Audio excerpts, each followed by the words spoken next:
And so my pivot was realizing it is time to be the student. Let's pivot from being the teacher to being the student of your life and learning these things you need to do to cope in this season so that you can become an even better teacher. So now I'm pivoting to becoming an even better teacher because I spent the past 2 years, and it's still ongoing, but I spent the past 2 years becoming a student of my healing work that needed to be done.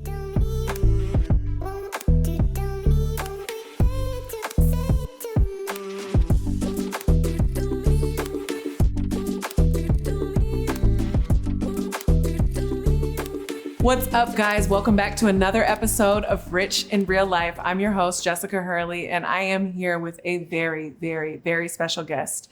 She is the founder of My Fab Finance. She is the finance OG, and she is an incredible woman and mother.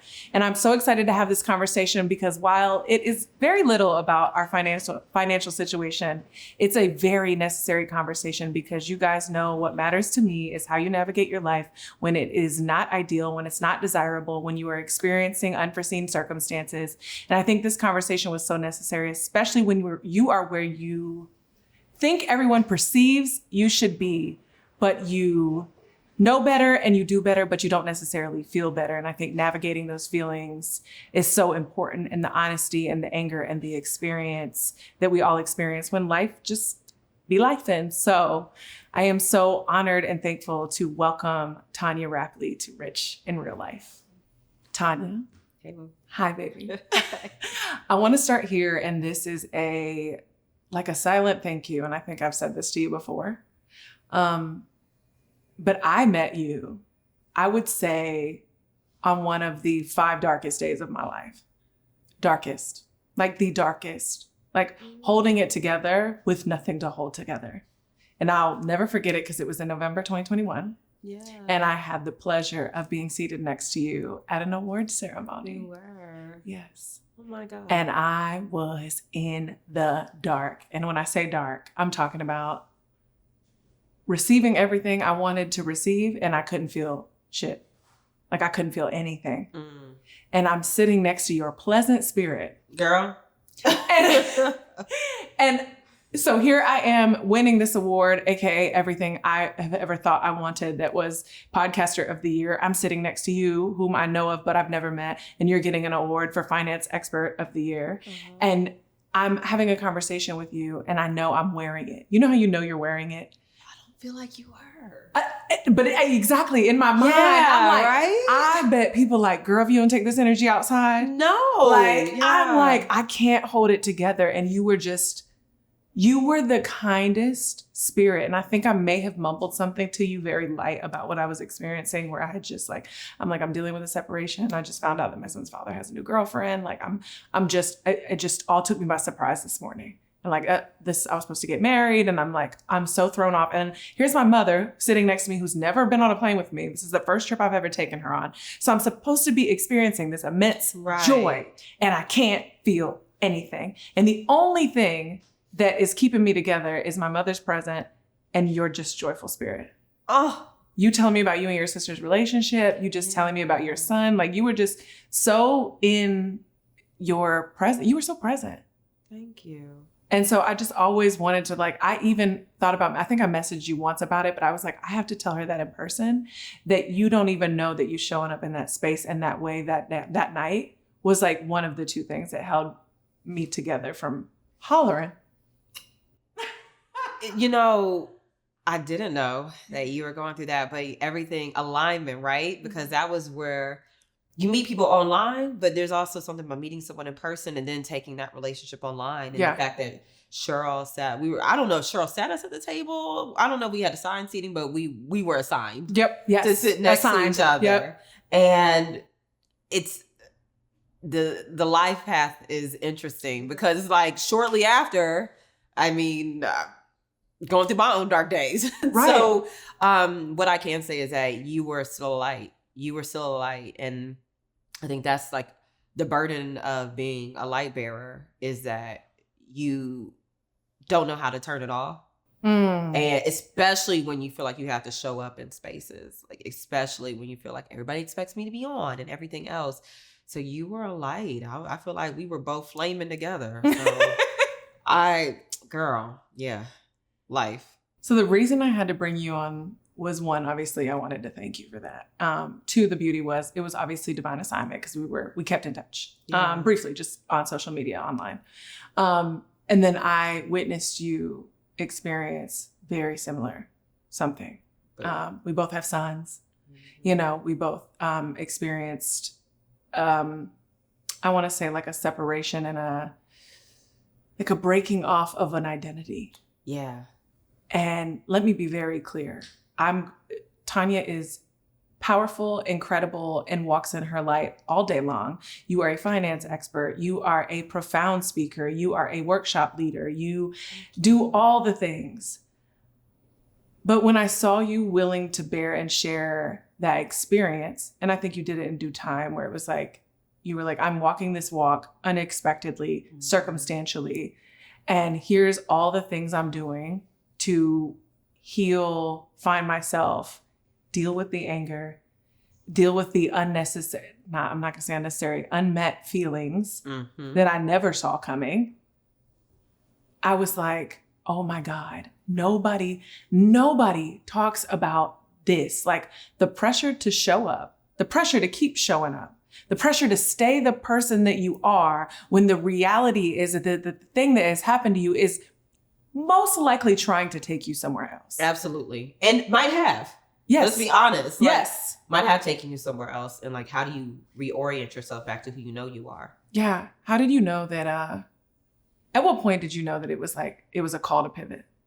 I mean, there's multiple pivots, right? Right. And I think that's the hard part about being a solopreneur is that as a solopreneur, your life, especially if you build a lifestyle-based business, your life is integrated in your business and how you make money. And for me, it was like my life does not look like what I thought it would look like. And it is going in a completely different direction. And I don't even know how to show up authentically because I don't know what's happening right now. And for me, that meant pivot because I never built my business based on inauthenticity. Like my business, whether it's My Fab Finance, whether it's Her Legacy Media or the Tonya Rapley brand, like they're all based on who I am and what I've walked through. And I was like, I can't keep walking like this because I feel phony. Like, we got to go back to the drawing board because it's no longer wife and mom and all this stuff. It's single mom. Right. And she is not necessarily happy about that, even though, you know, one of the things that I talked so much about before my divorce was honoring yourself, the importance of honoring yourself, showing up and everything else. And I was coaching everyone else and, well, this is what you need to do if it's time to honor yourself. And when it came time for me to honor myself, I was like, this shit is hard.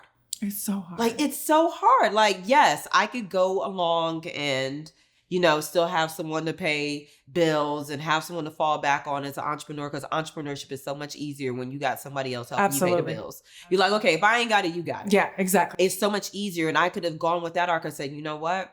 This isn't honoring me. And I'm going to choose to honor myself in this situation. And I had to take the step back and do my own work. And that's what required the pivot. It was time for me to do my own work. We're called to do our work multiple times in our journeys. And I was at a space where it was like, oh, work time. So that was a pivot. That shit will chase you down. And shut you down. Shut you down and chase you down. Yeah. Literally like, oh, okay, you want to work your way through this. What was it? Tyler Perry said it'll find you when you're done. I tried, Jessica. I tried. I think that I remember, you know, when you're going through a divorce, separation, you have calls, you have conversations with other people in your network in life who have, and they're like, you know, try not to change anything and try to keep things as simple as possible. And I tried for the longest. And it was like, baby, things ain't the same. Things ain't the same. And like you running from the fact that things are not the same and just acting like it's okay is not allowing you to heal the way you need to heal. And that's when like, it was, hey, and I think I had a series of moments. And I think that what I've learned is that we're going to have series of moments in our new realities because different things will hit you all at once. Like you said, that day you found out that they had moved on and had a new person in their life. I think it's so harmful when you're supporting someone who is navigating a life transition to expect them to just deal with it and be done. Because what divorce has taught me is that you will have so many triggers along the way. So many triggers. You be like, I'm good. And each one is an invitation. I'm good. I'm good. And We're then like, something happens, you like, wait, what? What? Like, wait, what? Like, we're good. And then all of a sudden, I remember my sister's most recent, incident, because it be incident, okay? And I remember calling my sister and she was like, oh no, y'all were doing so good. I was like, I know, girl, but we ain't right now. Like, I know. And that's the thing. It's just like every single week, month, day looks different. When I look back at this, I would say a good 3 years. It took me a good 3 years to clean this up. I am on the tail end of year 3 going into year 4. Yeah. And it took me a solid 3 years. I think it took a whole year for me to acknowledge what was happening. Where I was like, and it's happening. You're not fighting it. Nope. But you're like, I'm also like, not right now. No. Like, I can do this. I'm good. I'm pushing along. And then year 2, you're like, I literally have to face this. Oh, and by the way, I have to face me. But there were moments, and I think you just explained this, and it had literally nothing to do with the person involved. It had everything to do with me. Yeah. And it was like, there were moments where I literally found myself completely beside myself. And I'm like, who is this?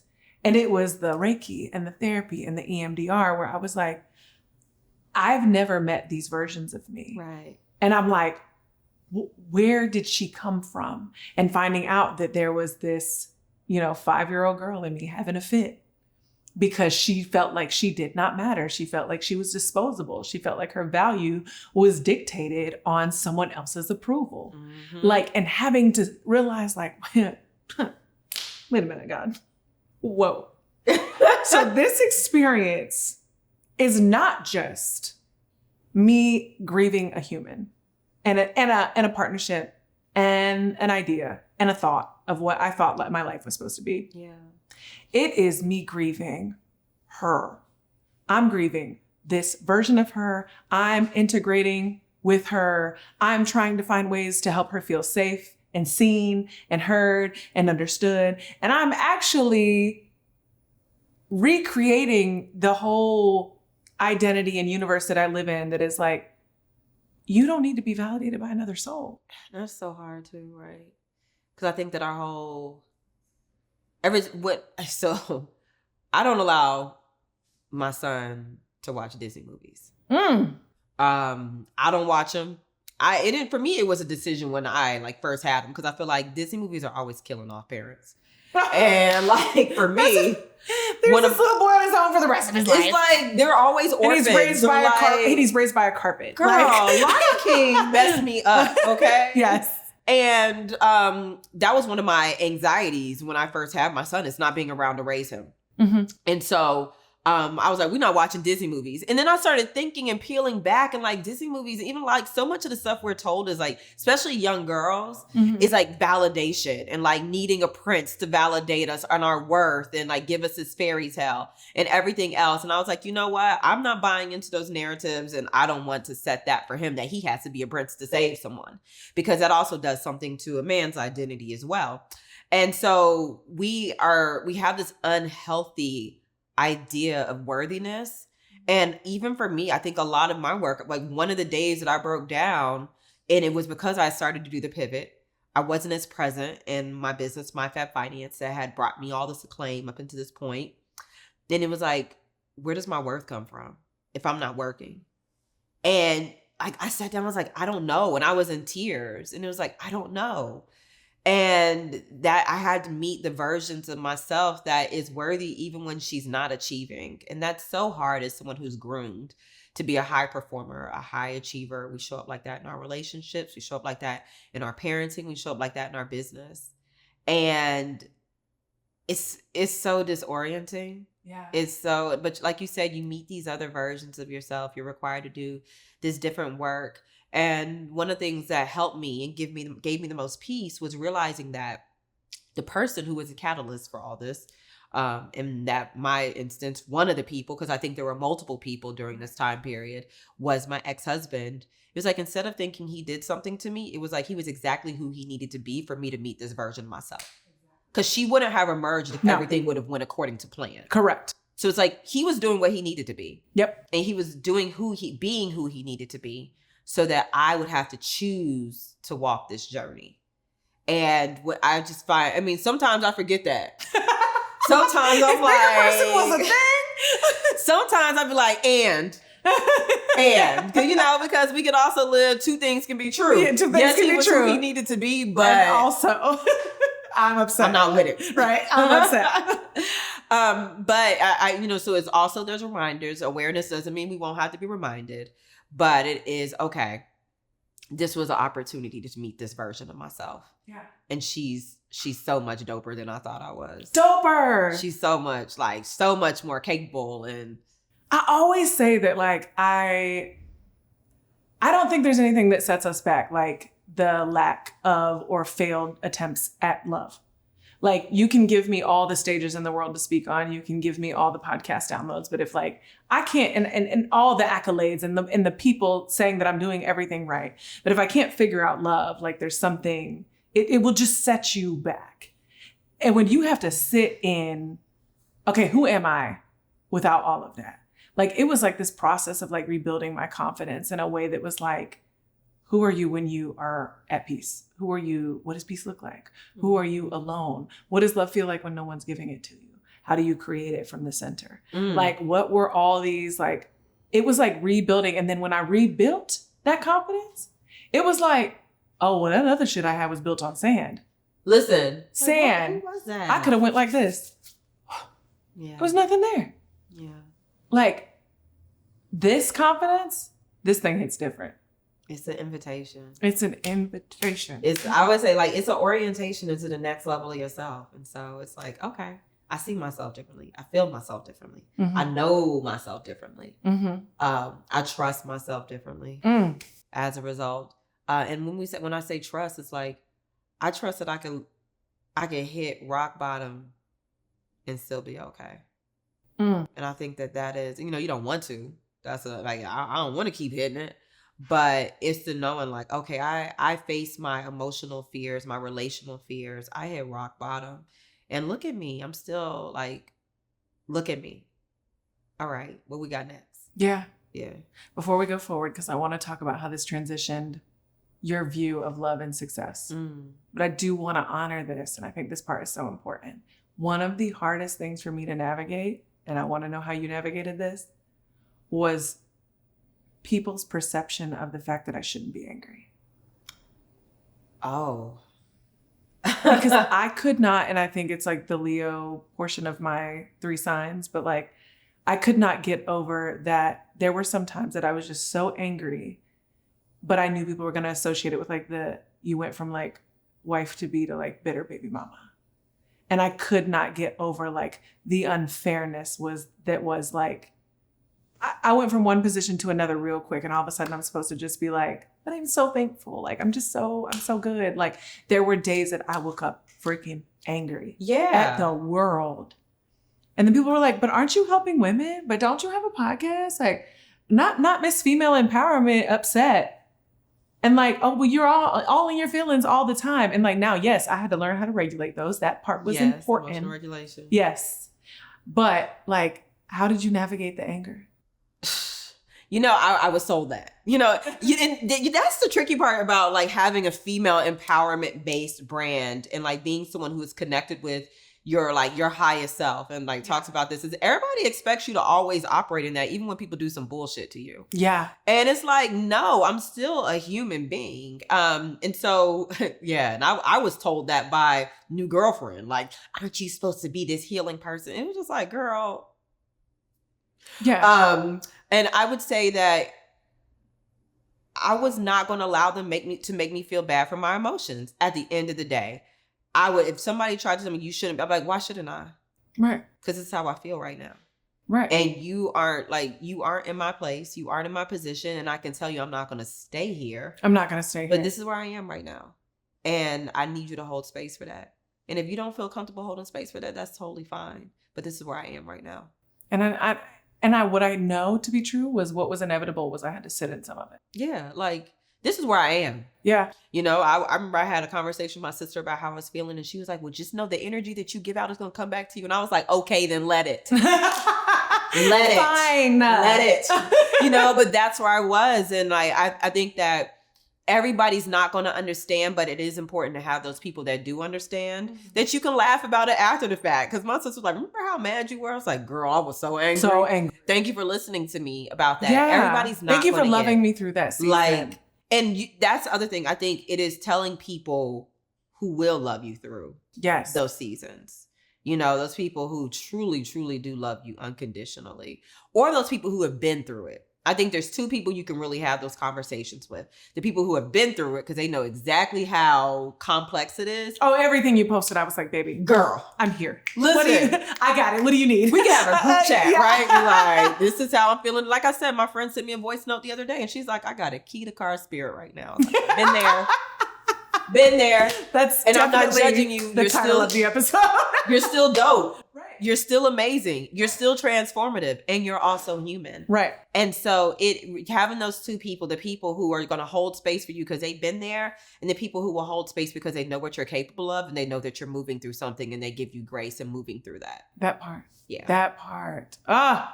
So how did this call you to pivot? Like, what did this tell you about your life that you were like, and I don't say wrong, but it again, it made us like, we're talking about this, but the way that this taught me presence and like the way that I actually wanted my life to look could not, like, I was like, oh, that whole foundation had to be broken. Like I had to look at life completely different. That lens I had to take that lens off, get a whole new lens. And now that I can see that way, I'm like, oh, I wanted my life to be completely different. It called for an entirely different pivot. So how did this experience, deep diving into yourself, how did this require or call you to pivot your life? I would say, for me, it required me to step back and be the student of my teachings. I think that as a teacher, as a coach, as an empowerment professional, whatever you want to call it, sometimes you can move so far away from like the reason you started and the space that you were in when you started that you can actually become disconnected from the people you're supporting. And for me, it was an invitation like, okay, you're supposed to be helping people do this work. You got to do the work. And the pivot was, do this work, because on the other side, you're going to come out able to support people even better because now it's fresh again. Versus, when I started My Fab Finance in 2013, that's 10 years ago. Yeah. My life is so different. So different. Right. So it required me to become a student again, but it also made me realize that you know what you're talking about. Like, to be able to go through a divorce and to be good and to take pretty much 2 years off of working and to still be able to run your business, to still be able to have all your bills met and all your needs met. Like, you talk about financial security, baby. This is what it was. Yes. This is what led you to doing this. So it made me realize like you knew what you were talking about, you knew what you were doing, but now you're being invited to do this at a different level. And so my pivot was realizing it is time to be the student. Let's pivot from being the teacher to being the student of your life and learning these things you need to do to cope in this season so that you can become an even better teacher. So now I'm pivoting to becoming an even better teacher because I spent the past 2 years, and it's still ongoing, but I spent the past 2 years becoming a student of my healing work that needed to be done. Yeah, and God, listen, I anticipate I'm gonna have to become a student again. Yeah. And I regress. I backtrack. I make mistakes. I don't want to be the student again. Taxing. But that is life. That is life. That is life. We keep getting, especially those of us who operate in our highest self and like continue to push, like we keep getting initiated. And this is part of my initiation to the next level. I'm tired. But no more initiation. I said, God, like I had a conversation in the car and I was crying. I was like, it was like a Tyrese moment. What more do you want from me? Like, what do you want? And my sister, like my sister is literally, I say we chose to do life together. Like we knew each other before this. This is exactly what you said to me in 2021. When you were I like, was my with her. sister was supposed to be here. And you literally gave me this whole spiel about how like you two are like. Literally, like, I feel like I get affirmed at least once a month. Like we were supposed to do this together. But even in like the conversation I have with her, like she can speak to me so clearly and she speaks to my soul because I feel like we're really soul sisters. Right. And, she was just like, what have you want God to complete this cycle, but what have you learned from this cycle? just because you're taking the actions to move through it doesn't mean you've learned from it. And I think we confuse action with learning and processing, and it's not the same.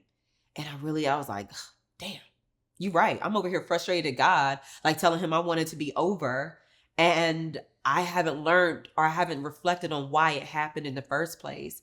I'm just kind of like, okay, figure that out, like handling all the obstacles thrown my way instead of really reflecting on what did that obstacle mean? Who was supposed to emerge from that obstacle? So I think for anybody who is wondering, like, when is it over? It's not necessarily over until you learn what you're supposed to. And we always gonna be learning, so that's the scary part. But I do have faith that we're all sitting here to learn life lessons. Oh, absolutely. And the better you get at these life lessons that you're supposed to learn, like the easier you like knock them out. The muscle. Like even after my divorce, I got into a relationship that was shadow work for me. Yeah. It was shadow work, but it was also, I got out of that quick. Yes. Like it was like, okay, time to go. And so I think that we become quicker in implementing. Absolutely. Yeah. I realized that so fast where I was like, there was a moment where I was like, how many times do you need to learn this lesson? And then I had the moment of like, well, wait, you're learning it very quickly. As much time as you get. Yes. Yeah. Like we're going from 7 years to like 6 months. Yes. Like, and that's a win. Like, you can see to the point now when one steps to you, you're like, oh, Like, ooh, I see it. I've seen this before. I've seen this before. Yeah, like, oh, you feel real familiar. To the point where I can even look at some eyes and be like, I can see through you. I can see your whole soul. I'll be looking at, been here before. Been here before. If I feel this way, I don't know. Sir. So how has this evolved your, I don't want to say the way you love, but like your take on love, like, or the experience in love that you want to have moving forward, even if it's partnered or not? Yeah. You know, I for a long time I was like, I don't want to get married again. I don't know if I want to get married again. But what it has required me to do, because I can't blame everything on my ex-husband, right? Everything wasn't him. It was we both contributed. Absolutely. To it. But what I am more mindful of is letting people show up in their truth. Because if you don't allow people to show up in their truth will take over. And if you're not honest about their truth, then, or you don't create space or you shame them for their truth, they will never show it to you again. And they will most likely become deceitful about it. So in love, it makes me realize that I love someone before I allowed myself to love someone, because someone told me at a dinner party a few years ago, be mindful of who you date because you can fall in love with anybody. And so for me, it's like, okay, am I going to allow myself to be around this person enough times to fall in love with them? And have I gotten to know them well enough to fall in love with them that as they show me these different parts of them, that I'm going to be accepting of them? And do I trust myself enough to walk away if they show me parts of them that do not work for me, that could create issues in our relationship? But it is creating a safe space for those conversations. So that is how I approach it now, just being more of a safe space, being less judgmental. And that also requires me to be more expansive in my own self. One of the things I wrote about on my blog was like, I was raised in a Christian household. And it's like, you don't want to be the fast Black girl. Right. And so that created these ideas around like my sexuality that I put into a box. And I feel like I put others in a box based on the box I was putting myself in. So how I approach it differently is like becoming more expansive in myself, because in becoming more expansive in myself, I allow for other people to be expansive in my life. So that's one of the ways I'm approaching dating differently and love differently.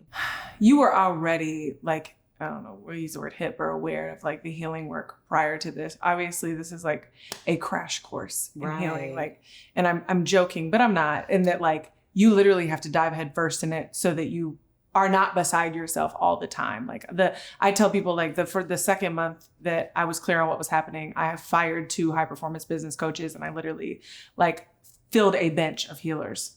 Like I was like all the business, like, and both of them were male, and they both in some way said to me like, you sure you can do this without me? Like, I don't think this is the right time for you to be firing me. Like you're about to go through a lot. And I'm like, and the Aries in me was like, see you, bye. I don't need you. Now that you think I need you, I don't need you. Just because a man changed don't mean the plan changed. Okay. Just because a man changed, I don't. Dominant plan change, sir. Yeah. That's a clip. And I was like, okay, out with them, because this hurts so bad. I want to hire all the people to make me figure out what in me attracted a partnership like that. Not that it was a bad one, it was the right one at the right time. But what in me attracted a partnership like that put me in this experience? And how do I make sure that I don't go grind for the next 5 years until this feeling temporarily goes away, that I attract the same person in a different body, put all these healers on a bench and figure out what part of me attracted a person, fate or whatever you want to call it, but attracted a person that led me to this place where I'm completely beside myself and I've lost myself in this experience. Yeah. So what work do I got to do? Right. What work do I have to do? And so I've watched you blog so much of this experience of your healing. What would your advice be to people that are like skeptical of some of the deep work? And like, I think you know what I mean by like, from like energy and Reiki healing to meditation, committed to meditation to like, I don't know about you, but I've done tons of EMDR. Like I've done somatic breath work. Like these things have taken me places where I'm like, whoo, I did not know that stuff existed in my body. Yeah. But I think there's a lot of, this goes across the board, but I think there's a lot of women that are raised in Christian families, or just a lot of, Black and brown women in general that are skeptical. Yeah. It's sin What would you say to people that are skeptical to that? For someone who is skeptical of this work, I would say you got to be honest about if what you're doing is working for you. And I think that, my relationship with religion is very different than a lot of women who consider themselves Christian today. Like raised Christian, studied Buddhism in college, converted to Islam in my 20s, decided I don't want to do this no more. None of this is for me. And was just like, you know what? Because the beautiful thing about converting to Islam was I prayed 5 times a day. And one of the things that attracted me to Islam is it's a lifestyle religion. It is not a Sunday, Wednesday religion. It is, you're praying 5 times a day, every single day, talking to God. But in talking to God, I was like, I don't need y'all. I was like, wait a minute, me and God actually have a beautiful relationship. And I think that all these opportunities were brought to me because I expanded my opportunity of how God could communicate with me. And I realized that God can present himself or show up differently in people. I see God in everything. We're supposed to see God and the beauty of God in everybody, and believe that God will send what we need on our journey. Yeah. And so I would say, ask God for what you need, not what you think man thinks you need, but ask God for what you need. And that thing, and then act on it. That thing could be someone who comes across your social media timeline and it just pulls at you. That thing could be you get a random email. That thing could be you watch this podcast interview or see this clip. Right. And you're like, wow, I need to open myself to alternative methods of healing. Because some of my most profound work has come through Reiki, breath work, and somatic healing, wherein my healer, she is beating a gong and I am screaming at the top of my lungs. Getting it out of my body. Screaming into tears. Banging the floor. At one point, during a session, so much came out of me, I almost vomited. Yeah. There was just so much in me. And I was like, oh my God, what is this? Because I'm someone who also doesn't like to do that. So I was like, oh my God, what is happening? But I felt like so much energy was moved out of me. And we have to realize that if you watch, I remember there's this show on Netflix. It was the one with Michael B. Jordan with the little boy who was Raising Jordan, I think it was called. Energy can never be created nor destroyed. Mm-hmm. So if you are moving through a negative energetic experience with someone or something that really challenges you to your core, you have to realize that just because your mind has moved past it doesn't mean that energy has left your body. Your brain is still operating on that energetic field. Yes. Your body is operating on that energetic field where your mind is trying to move elsewhere and it's actually holding you back. And so find some way to let it go. If you don't, find somewhere you're comfortable and I think that there's gateways. One thing, I try a lot of stuff. I haven't done mind altering stuff yet. I'm scared of the trips. Yeah. I haven't done it yet. I'm not there yet. Yeah. And you can always have your limitations. Yeah. Doing Reiki does not mean you going to Peru and doing ayahuasca. Right. It's not, there's levels, right? So, but I think that do what you're comfortable with and start with that, but ask God for what you need and listen, even if it doesn't align with because God created us each with specific needs. And I think that it is limiting of us to believe that God only wants us to walk the same path as another person. God gives us what we need. And so if he's giving you what you need and he's telling you what you need, be obedient and take that. Well, this is so good because when I think back to all the, like, for the 2 of the 3 years that I was like, what you said, crying in the car, like, God, why am I here? To getting to the 3rd year of being like, that was exactly where I was supposed to be. Oh, but it sucks. It sucks. It sucks, but it's like, it sucks. Like, I'm like, is anyone else? Sugarcoat it. Is anybody else experiencing this kind of punishment? Because I feel like I'm on punishment. Like, what I do? I thought I was a good person.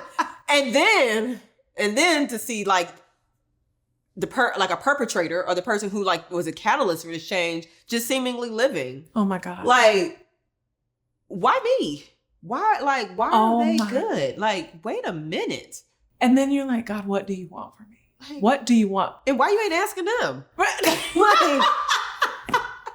I be listening. That speaks so deeply to them. Like, why you ain't asking them to be better? Like, why I gotta be better? Why? Like, I was like, if 2023 was not the year of like, I just felt like God was like, no, you gonna be the bigger person. And I was like, no. And then he was like, hey, stop. You gonna be the bigger person. And I was like, I'm tired of being the bigger person. Just let me be petty. Yes. Just let me be petty. When does it stop? I don't want to be. Girl, and it happens. I had a I want to be petty moment yesterday. And I was like, stop. Just stop. But it is, you said it at the top of the episode. It is the beginning, or it is the constant evolution of practicing what you teach. And knowing that you're not going to be perfect. I think that it gives me so much grace for other teachers. And, stuff happens and scandals happen. And people are like, well, they were supposed to be this. It's like, they were also human. And they learned the lessons that they're teaching you too. Now, there's certain things that's kind of like, bruh. Right. Or girl. But I think that it allows me to give more grace to people and just be like, we all just walking our journey. Grace. This has been the most profound experience in my ability to extend grace. Yes. And them walking their journey does not discredit what they gave to you on yours. Yes. Because I think that, sometimes because say there's a spiritual leader or like Osho, for example, right? Mm-hmm. I don't know if you watch Wild Wild Country, no. The movie, y'all watch it. It's wild on Netflix. Man bought a whole town, like whole town in Wyoming, and it's wild. But Osho gave so much about like love and intimacy and connection and so many books about that. Very troubled individual. But there's still things that we can learn from his teachings. And it's like, we still can gain things from the downloads that person received and be like, you know what? But they're also a human being and they were also imperfect. And it does not discredit what I was able to learn from them. Yeah. So I think we have to give our teachers grace within reason. Now, if they out here doing illegal stuff and everything, let the law and justice handle them. Not my job. Not my job. But my job is to learn the lessons that you brought forth that are applicable to my life and to implement them where it makes sense. Absolutely. Okay, 2 more. Best book you read through this experience? It's an Ayanna Van Zandt book. That lady can write a book. Is that the truth one? Trust? No, Less Women in the Valley. It's like Lessons of Women in the Valley. And it talks about the different valleys, the valley of understanding, the valley of love, the different valleys. I don't know the exact title, but it is for women in the valley. But it is literally about when you move into your life valleys, because we will move through multiple life valleys. Yep. Y'all looking really right. Like, yeah. So I would say that was the best book. And I would say the second best book, was Radical Forgiveness. Radical Forgiveness. And yeah, I even had a situation with a friendship where it's like radical forgiveness had to use radical forgiveness. Yeah. One of the most profound things I embraced about forgiveness, which I heard early on in my healing journey, but then I heard it again 2 years later. And I was like, that made so much sense, it was actually Glennon Doyle. And she said, we are forgiveness robots. We have been taught to forgive our entire lives. Like, people are always like, oh, you got to forgive, you got to forgive. We know how to forgive. We forgive our coworkers, our kids, our family members. We forgive everyone. Ooh. And she was like, but we don't talk about forgive and forget. And the problem with forgetting is you saying that the memories that you are attached to about this person, when you decide to forget, you're saying those memories don't matter anymore. And I was like, oh, it's not the forgiveness. Because what you learn about forgiveness is you have to do it over and over and over and over and over and over again. But it is the forget. Because forgiveness is a lot easier and a lot more precious when you forget. But And the forget is like the ultimate letting go, where you're like, nothing that I know of you matters. I give it back to you. And it's so hard because I feel like if we forget, we justify or we like give them a pass almost. Like if I'm not holding this against you, then I'm giving you a pass for what you did. But that's not, and learning that that's not my job. That's not my job. That's not my job. I was just a human having an experience. With you. Yeah, with you. Got caught up in your bullshit. So with all of this culmination of life, work, 10 years of incredible work, obviously, entrepreneur, finance expert, healing, experiencing the unforeseen. What does rich in real life mean to you now? Oh, rich in real life means authentically and honestly waking up and liking how my life feels. Yeah. Like, I have learned that money comes and goes. Don't get me wrong. I like money. Yeah. Like, I always say having money isn't everything, but having money gives you options. Yep. And I love having money and I do what I need to do to bring it into my life. But there's been moments where I have money and I didn't like how my life felt. Right. And so rich in real life means I wake up and I can honestly, when I open my eyes, I'm like, wow, I like how my life feels. That's rich in real life for me. Yeah. Well, I hope you get to feel that way every day. And Girl. If not, every other day. And if it and you know what? The beautiful thing is if it doesn't, that is an invitation to say, what is off then? Yeah. What is off? If you don't like how it feels right now, what is off? Yeah. And that is an invitation that if I don't like how it feels when I woke up that morning, I can do something so that I like how it feels when I go to sleep. Yep. So it's okay. It might not always feel like that. Like, I don't like how this feels. Then what's up? Like, I just talk to myself like that. Like, then what's up? What you need to do? Okay, you need to get back on that? Yep. You need to do that? And make sure you get outside. Okay, then do it, boo. Got it. Like, let's do it. Yep. You're in control. Yeah. Tonya, thank you so much for your vulnerability, this conversation, and just sharing that experience, because that's so different than what we're taught with the pressure online and how to show up and teach and educate. But I think this is the part that majority of us will live and experience, but we don't get to share or have a conversation around. So yes, Jessica, thank you for creating a space. I mean, I always say, like, the pressure to show up online is to create a reality that is different from the reality that you're living. Yeah. And then you're nothing but an actor. And nobody wants to act every day. No, I'm done with performative. Like, no. Let's have an honest conversation. It does not feel good to feel like you have to act every single day. Yeah. And so thank you for just talking about what it really actually feels like to be rich in real life. Because so many people think it's what you have and not who you are and how you feel. Right. Thank you.